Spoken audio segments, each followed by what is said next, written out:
Gazeta e njohur italiane Corriere della Sera e ka kushtuar një shkrim të posaçëm rrëzimit të pallateve pa leje me tritol në Shqipëri. Në shkrimin e saj, gazeta quan një gest të rëndësishëm kundër ndërtimeve pa leje, rrëzimin e ndërtesës peskatëshe tek Fakulteti i Ekonomikut.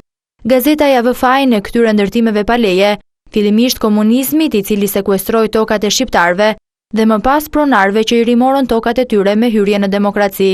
Në shkrim mund të lexohet se si këta pronar filluan menjëherë nga ndërtimet, duke e kthyer Bregdetin shqiptar në një vit të gjatë apartamentesh, hotelesh dhe kompleksesh turistike, shpeshherë aq afër me njëri tjetrin, saqë në rast zjarri apo emergjence mjekësore, zjarrfikset dhe ambulancat e kanë të pamundur të kalojnë.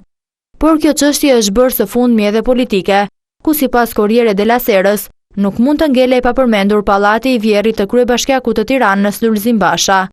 Vet Basha ka folur për sulm politik, por qeveria ju përgjigj se ligji është i njëjtë për të gjithë dhe çdo ndërtim abuziv do të shkatrohej. Gazeta nxjerr si shpëtimtar të kësaj Shqipërie me ndërtime pa leje, pikërisht kryeministrin e sapo zgjedhur Edi Rama, duke cituar fjalët e tij për të pastruar Shqipërinë një herë e mirë.